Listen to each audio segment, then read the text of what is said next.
Hi there, this is Unmesh and welcome to the biggest debate of the decade, and that is save as versus export as in Photoshop. You know, it's not really a question of which one is the better one, it's actually a question of which one to use when. Today we're going to be looking at 10 different parameters and how these options stand on those parameters to help you better understand the differences. So without any further ado, let's get started. Back in the magical world of Photoshop, and let's jump in. Let's dive into the very first parameter, that is difference in file formats. So if you go ahead and go to File, and inside of that, if you go to Export and Export As, you have just these options. Have a look at these file formats. You have JPEG, PNG, GIF, and SVG. However, if you go to File, Save As, you have a lot of options right there. So there you go. That's the difference in the file formats and the options that you have right in there. So these are the options that you have in Save As, and these are the options that you have in Export As. Now do keep in mind, the major takeaway here is that when you're using Export As, there is no option to save the document in such a way that you can get back to the layers, that you can get back to the shapes and the filters that you have added, just the way it is. There is no option. However, if you choose Save As, there are options to do that. For example, the PSD format, right? Photoshop document. You have the PSB format. You have the TIFF format. You get the point. So what I personally do is that when I have to save a document in a way that I can work on it later, I would use Save As. If I have to publish, if I have to just bake in the JPEG, if I have to just bake in the PNG, then I will use Export As. Let's move on to the next one. The next one is exporting at different sizes all at once. And this feature is only available in Export As. Let's take a look. So let's say we go to File and Save As. There is no option to be able to save as different sizes. However, let's go ahead and hit cancel right there. If you go to File, Export and Export As, you can also use the shortcut. Have a look, this is the shortcut. I cannot remember it. You have the option on the left hand side, which is scaling. You can have the original resolution, which is 1x. In addition to that, you can have more. If you click on the plus, and then if you choose, maybe I want 50% of that, 0.5 as well. If you want to add one more, maybe I want to add a smaller size of that, 0.1 times. Maybe I want to add more. Maybe you want to enlarge it. I don't see why you would do that, but maybe some of you might have a use for it. So enlarge it by 1.5 times, and all of these sizes will be saved. If I go ahead and hit export, I have created a folder called sample. Let's go ahead and save it right there. Select folder, and it's exporting all of these sizes. Let's go ahead and open that folder and see what it's saved. Have a look at the sample folder, and as you can clearly see, this is the original one. This is the 0.1 times, this is the 0.5 times. You see every size right there. If you right click on the properties of the original one, and let's go ahead and find out the properties, you will see that if you go to the details, have a look at the dimensions, 3840 into 2160. All right. If you look at 0.1 times dimensions, right click on it and then choose properties. And then if you go ahead and look at the details, see just 0.1 times of that, 384 into 216. So just a quick reminder, when you're using Export As, it gives you the option to save at different sizes all at the same time. The next one is Export As also gives you the option to save multiple layers or artboards. So I can show that to you. So right here we have a lot of layers. We have the subject before, we have the color grading layer, we have the arrow layer, right? So if I just go ahead and select the arrow layer, which is this arrow, by the way, this is the first slide of my presentation at Adobe Max last year. So if we just go ahead and choose the arrow, and then we have the text layer. Let's choose both of these. Arrow, hold the Control or Command, select the text. And both of these layers are now selected. If you right click on it and then choose Export As, it's the same setting right in there. Have a look. You would see right down in here, both of them are in here, and you can save them all at one time. And in all of these sizes as well. I don't want all of these sizes. I just want 1x, the original one. All right. And we want to keep the transparency. Since JPEG does not support transparency, we can change the format to PNG. And you will see, have a look. It's now transparent. And you can export it by simply clicking on export. Let's cancel it. Now this also works if you're working with different artboards. So let's go ahead and go to File, New. And this time we're going to choose Art and Illustration. And maybe we're going to choose a 2000 pixel grid. We want to create artboards, so let's check it. Click on create. We have one artboard. Let's draw one more. So with the help of the artboard tool right in there inside of the move tool group, let's draw one more artboard right in there, 2 artboards. Let's choose the first artboard, and inside of that, let's take the brush and just draw one. All right, this is the first one. And with the second artboard, if we select that and we can create a new layer inside of it, put it inside artboard 2, and there we can draw 2.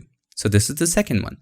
Now, if you go to File, Export, Export As, you will see that both of these artboards are going to show up. Artboard 1, Artboard 2. And you can save both of them at the same time. And also that too with different sizes if you want to. Now let's come down to number 4, which is resizing options. And as you've guessed it already, Save As does not have resizing options, and this is one of the most useful features in Export As. Let's take a look. Let's go to File, Save As, have a look. There is no resizing options.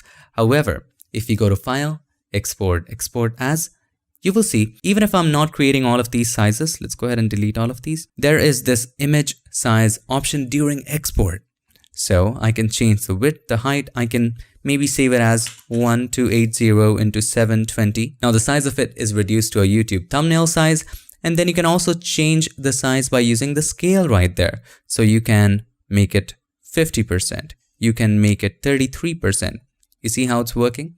Also, how do you resample when it resizes? See, when you go to image size, and then when you just resize something, what is the math that you're going to use when you enlarge it or make it smaller? By default, I leave it to bicubic automatic. You can try different ones and see how they affect your image by zooming in and looking at the preview. Now this, my friend, is a very helpful feature. Let's say I'm working on a very high resolution image and I want to save a YouTube thumbnail version of that. So we are creating a video and we want to upload it to social media, or even you want to upload it to Instagram. You can directly change the image size from here. Instead of having to resize it first and then export it, you can save a lot of time by doing this right here. All of this brings us to the 5th parameter, which is image preview. It's also one of the most crucial features that only Export As has. Let's say you want to upload your profile photo. There are lots of forms that you fill online, right? And many of those forms have this limit. Like the photo you upload should not be larger than, let's say, 100 KB, or should not be larger than 200 KB, or whatever the limit is. It also has some dimension limits and all of that. So you can directly dial in those numbers right there, and you can make sure that you're not losing the quality as well. Also, there are a lot of websites where you just upload photos and they have a 5 MB limit, or they have a dimension limit. And now you know how to set the dimension limit. But let's say you want to have the best quality and not compromise with the size. Here's how to do it. File, Export, Export As. So let's say I want to save this image in 4K, which is 3840 by 2160 pixels. However, I want the file size to be under 1 MB. Right now the file size, as you can see, is 4 MB. So how do I reduce the file size? By decreasing the quality. Now, it is great that Export As feature gives you the option to look at the image, look at the live preview of the image. Meaning, it will show you how will the image look when you open it after export. Isn't that pretty cool? So you can slowly and gradually start decreasing the quality. So let's say what happens with 71% quality. What are the quality losses here? Well, I cannot see any loss. This is pretty good. And also at the same time, the file size is reduced to 1.2 MB. So we can go even lower, 762 KB. And I don't see much significant quality loss right here as well. Maybe we can try a little higher, and you get the point. So I'm going to go for 60% and let's see what it does. The size is also reasonable, 841. There's max quality. We love it. And then you can just hit export. It will still be 4K, just a little bit reduction of quality, but it comes under 1 MB, which you wanted. Pretty cool, isn't it? So the takeaway here is that Export As gives you a live preview when you keep on decreasing the quality. That way, you don't have to go to File, Save As, and start experimenting with the quality, decreasing it a little bit, then opening the image again, see how it is, maybe increasing it a little bit. It's a whole another process. Instead, you can do it live in real time. Now let's move on to number 6. I know these differences sound like I'm biased towards Export As, and it sounds like they paid me a lot of money to say things about Export As, but it's not the truth. Anyway, far from the truth. File, export, export as. And the sixth parameter actually is that export as lets you change the canvas size. To be honest, I never use this feature. Maybe you will find a use for this. You can change the width, you can change the height. See, more of the canvas is going to show up. You can also take it to the opposite direction or choose a very low number. Let's choose 1000 right there. And it's probably going to crop. You see what it's doing. Well, this is a feature I don't use, but you might find it useful, so there it is. The seventh one is a simple one, and that is the ability to save with or without metadata. So let's say if we dig the metadata of this photo. So let's go to File, File Info.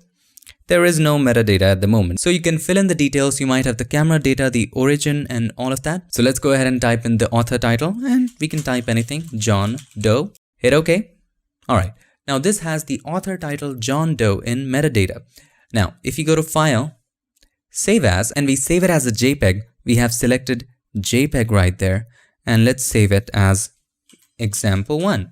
Let's click on save. Let the quality be maximum, hit OK. Now if we again go to this folder and open this image in Photoshop, the file metadata will be there. So in Photoshop right now, it's already open. Let's close it. I don't want to save it. So let's open that all over again. EX1, that was the file. Let's open that up in Photoshop. And once you open it, if you go to File, File Info, you will see John Doe is there. However, if you go to File, Export, and Export As, you have the ability to hide the metadata. So let's say you don't want to save all the metadata that you put in right there. So you can choose metadata none, or you can have the copyright and the contact info inside of that metadata. So let's say we put a copyright info. Let's go to File, File Info, and then inside of the copyright status, we see copyrighted. We select copyrighted, and copyright notice, we type in Piximperfect. All right. Hit OK. Now have a look. The C shows that this is copyrighted. Now let's go to File, Export, Export As. If we save it right now and we choose metadata none, we don't want the copyright information, and we hit Export and we save it as EX2, save, and let's go ahead and open EX2, and you will see all of those information is gone, and drop it inside of Photoshop. And now have a look. The copyright sign is not there. Even if you go to File, File Info, the John Doe is gone. There is no copyright information and none of that. So you have the option to turn metadata off and on while you're using Export As. Moving to number 8, the next feature which is only available on Export As is the ability to convert to sRGB during export. So let's say you're working on an image which is in Pro Photo RGB. Let's click on this arrow right there and choose Document Profile. You'll be able to have a look. Pro Photo RGB. Now, many of the online platforms like Instagram or Facebook renders colors the best if you save it as sRGB. So you don't have to go to Edit and then convert a profile, choose sRGB, and then change back the document and do all of that mess, or maybe duplicate the document for an sRGB conversion. Don't have to do that. If you go to File, Export, Export As, you have the option right there and then to be able to convert to sRGB. Have a look at this box right there. Just check it. Convert to sRGB and it would be fine. If you do not convert it and upload it to Instagram, your image might look like this. So make sure you convert to sRGB. Now, if your software or online platform supports Pro Photo RGB or any medium, for instance, Photoshop supports sRGB, then you don't have to convert it. All you have to do is to check Embed Color Profile. It means that it's going to tell the software or the platform that this image is Pro Photo RGB. That's it. I've made a complete video about it. You can check it out right here. Moving on to number 9, and this property is in favor of Save As. So if you go to File and then Save As, you have the option, if you have a look, to save it to cloud documents. And this is only available if you're using the later versions of Photoshop, which is CC 2020. So you can easily save it in your Adobe Creative Cloud by simply clicking on Save to Cloud Documents, and then you can choose where to save it. And you get the point. Moving on to property number 10, which we have touched on a little before, and that is embedding the color profile. Both of these options have that. So it's an even thing right there. So if you go to File, Save As, you have the option to embed the color profile right there, which is Pro Photo RGB. And even in there, this is just telling the software which is going to open the image that this, my friend, is sRGB or Pro Photo RGB or whatever profile you're working on. So this is Pro Photo RGB.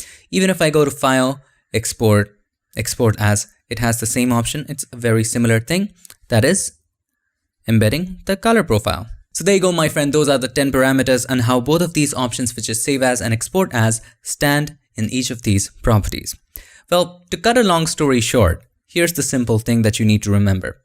If you're saving as PSD, PSB, TIFF, or in a way which you want to keep all the layers and you want to be working in the document later, use save as. And for the rest of the other things, you can use export as. Well, at least that's what I do. You can find any other use case, that's up to you. You're welcome to use it. I hope this video helped you better understand the differences between save as and export as. And if it did, make sure to give us a like, and also don't forget to subscribe, and not just subscribe. Ring the bell so that you, my friend, don't miss any other feature tips, tricks, or tutorial. And just before I go, because you stayed until the end, I'm going to show you one tip. Sometimes when you're using export as and you're resizing, some of the layer styles might not render properly. So let's say you added a drop shadow and then you reduce the size in export as, it might act a little weird.